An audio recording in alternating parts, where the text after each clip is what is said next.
Welcome to the Northern Ontario Mining Showcase podcast. It's a limited series for the Echo Community Podcast Network by Story Studio Network and Clark Communications.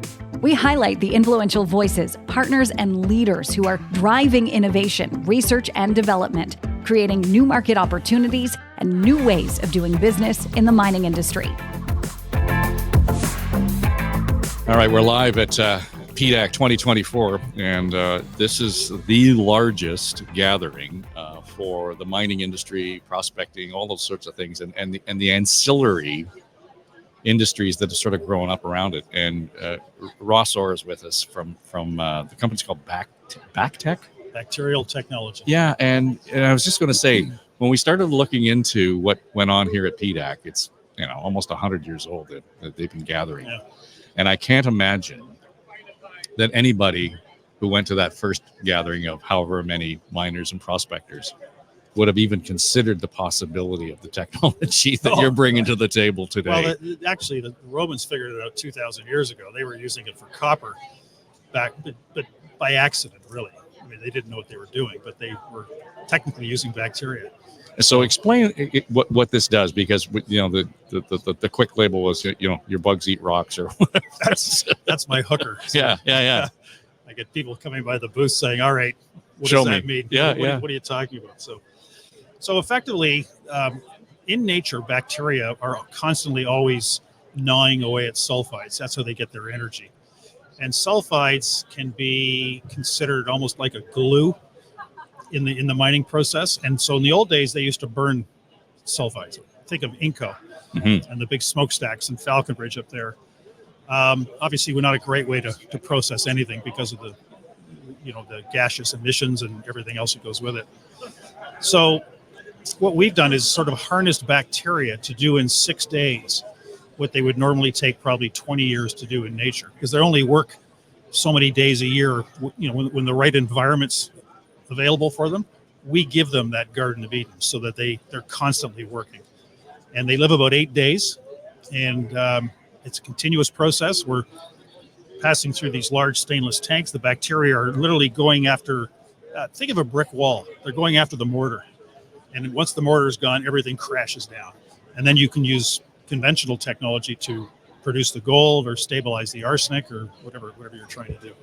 Yeah, and it's when you talk about that time lapse, that's the thing that all of a sudden becomes really beneficial. ROI, all the things you can point to in terms of being able to do that. When I hear stories like that, I always wonder, it sounds like an overnight success. I mean, it's easy now. I wish it was. Right? So how long was it before somebody thought, we really need to look at this to the point where you are now and you're here and able to say, in the coming years, we can do these kinds of projects for you and make it more effective on the job? Yeah, and just to throw another wrench into that, the mining industry is very cheap. They don't like making mistakes because the mistakes are usually very costly. Sure. I can think of $1 billion mistake that Noranda made on a technology in Quebec 20 years ago. So, getting funded, getting a pilot plant up and running, scaling it up to a larger scale where somebody's going to use it. We went through all that. That started in 1988. And the first plant that we licensed was in 94, another one in 98, one in China in 2001.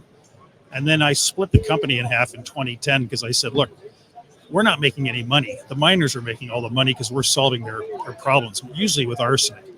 So let's do it for ourselves. And that's what we're doing now. But that even started 6 years ago. So when you say doing it for yourselves, what does that mean? We're gonna build, own, and operate the plant ourselves.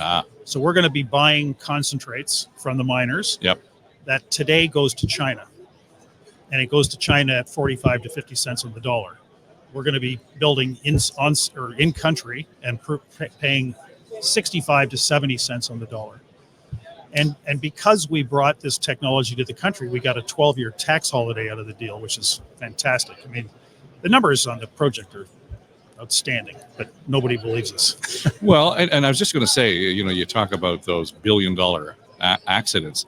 It's going to take a lot of show me before someone signs on the line to say, okay, we really do, first of all, understand, and then believe in as two different things in the technology. Well, fortunately for us, bioleaching is going through a bit of a birthing right now in the country. There's a lot of universities around the world that are trying bioleaching for rare earths. They're trying it for nickel. But again, it's all about commerciality. You've got to be a commercial technology, to do something on a larger scale. And it's getting that commercial, that box ticked has been a long and expensive road. A lot of work to be a 40 overnight success, 40-year overnight success. And now we sit with a fully permitted project, 100% support from the local community, which is, in mining is very important, that the people that are going to be in your backyard are happy that you're there. And they're happy because they're going to get paid a lot more money than they're making picking cocoa pods or whatever they call them. So yeah, it's been tough. And so now we're out raising the 20 million to build the plant, and people say, I'm not sure. Build the first one and come back and see me later. It's like, oh no, I've already been doing that for years. Right. Now, I know a lot of that stuff when they have the tailings. I guess we're talking about that in terms of that's the leftover stuff that's really posing problems in terms of what comes out of the mining. Does this still also apply to oil? The oil? Well, there are bacteria. Not that we do that, but there are people that use bacteria, to break down hydrocarbons, especially in spills. You can put it into the soil, the bacteria, and it'll break down the carbon bonds, I guess, in that. That's, we're sticking to our knitting, which is gold, silver, and some copper.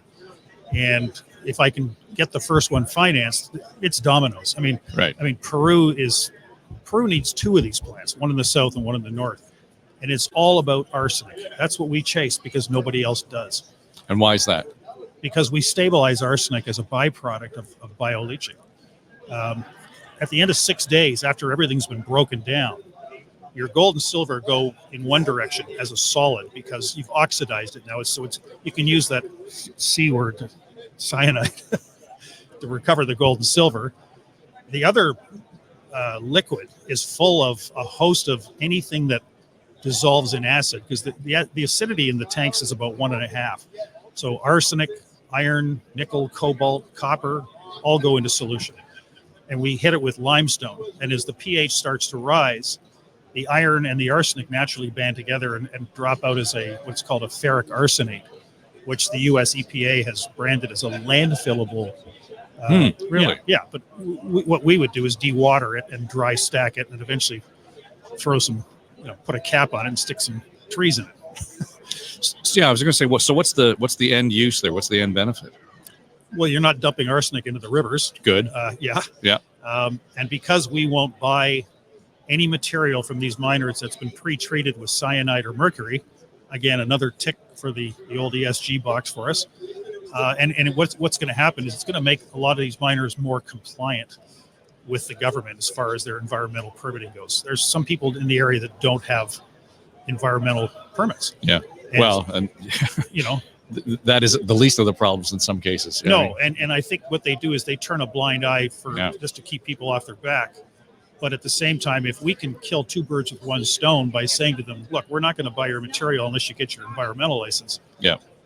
Well, and you threw the ESG label out there, and I think this may just be me catching up, but is it your sense that that's becoming more important in the vernacular in terms of the conversation around products like this? That ESG is not just a label. I'm thinking that there are a lot of companies now that are looking at it and fully understanding we need to make a corporate commitment to this. We need to make a financial commitment to this, because in the end, people beyond the industry are starting to pay attention and understand what ESG is. Are you familiar with the term greenwashing? Sure. Oh, absolutely. And that's a big problem right now. Yeah.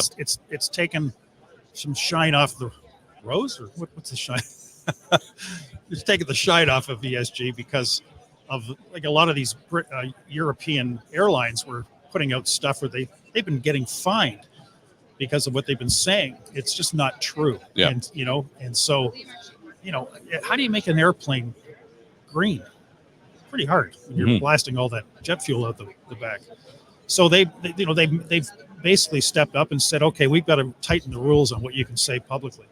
fortunately for us, we tick all the boxes. I mean, we can stand here and defend it to the point where we actually went to Moody's to get a rating done on our green bond that we're trying to sell right now to raise the 20 million. And they gave us a green social bond rating. We didn't even ask for the social side. So it was 80% because we do use cyanide, even though it's destroyed. We do use it in the process like everybody else does in mining. I mean, it's nothing new. But because of that, they knocked us from 100% down to 80%. But still, it gave us third-party verification that our technology definitely wasn't greenwashing. And again, you can identify the benefits of what we do. Yeah, and I think to your point around the greenwashing, that the whole industry sort of went through this shudder because you had to have the standards, and we didn't really understand necessarily maybe that Moody's at one point would ever be involved in that conversation, right? Yeah. So when they're getting involved, you better be sure to have the standards, and we're meeting these, that level of excellence and expectation. Well, the green bond market is huge. It's sure, it's in the billions now, and you need somebody who's going to rate those bonds because certain funds can't buy a triple B rated bond or something, so it was inevitable. Of course, all the accounting firms moved into the space too because there was money to be made. And I must say that Moody's charged a remarkably smaller fee to do the work compared to what, say, Deloitte's. Don't get me in trouble. We're all friends here. But how has that changed? Because, when you see, again, I like to think I'm paying attention for the most part, but when we see that inclusion and that emphasis on ESG, for example, particularly in industries that, would otherwise have taken a beating for, an environmental stand and, seen as the bad guy, oil and gas, forestry, all the natural resources have taken it on the chin, right? But as we see that change in understanding of ESG in terms of that compliance, but also in the accountability around it, give me a sense of the timeline where you have seen the growth, where that has benefited you in being able to go to, whether it's Moody's or an investor, and saying it's easier or harder now, one way or the other. Well, when I split the company in half back in 2011, it didn't exist. Sure. It was and that's not that long ago. CCR or something, right? CSR. Yeah. No, it's only 13 years ago. Yeah. Right? So CSR was the buzz. And then one day I woke up about 2018 and then everybody was talking ESG. And then some nut on Reddit mentioned our company and we traded 15 million shares in a day and went up, shot through the roof. It didn't last long, unfortunately, right. but these themes, yeah, like lithium, right? I mean, I'm over on the other side in the investors exchange with our booth, and there's got to be 100 lithium companies over there. And what's happened is lithium prices have gone in the tank. But at the time when they were high, because everybody thought that's the savior of the battery industry, I mean, the money that was raised was crazy. Mm-hmm. Or cannabis. Think about that market. Oh, yeah. I mean, all you do now is drive by boarded up shops on your way downtown, Mm-hmm. So ESG came out of the chute hot in 2018, I'd say, and then has been cooling ever since. Cooling in what sense do you mean? The greenwashing has put a black eye on the moniker. They might have to come up with a new but I wonder whether or not it hasn't almost planted a seed just generally with people beyond this conference who are out there on Front Street and Bay Street, right? 100%. Where they've said if there's compliance on an ESG metric, then I'm more likely to believe in what you guys are doing and in the mining industry, particularly. Yeah, but environmental permitting has been going on for years, sure, right? And that's ESG in its own sense because you're looking, especially the E and the S. The G side is the corporate boardroom and whatnot, but the E and the S side has been going on for years. I mean, it's just somebody actually just put a moniker on it. Yeah, Yeah. Just give me your 100,000-foot view of what goes on here. I was shocked to understand and find out this is the largest gathering for the mining industry anywhere. Oh, it's 25,000 people I think show up for this thing every year. Yeah.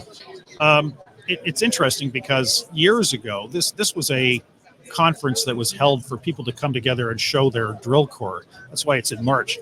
They were coming out of the boonies with their drill core to show investors or miners, and also a place to sell equipment.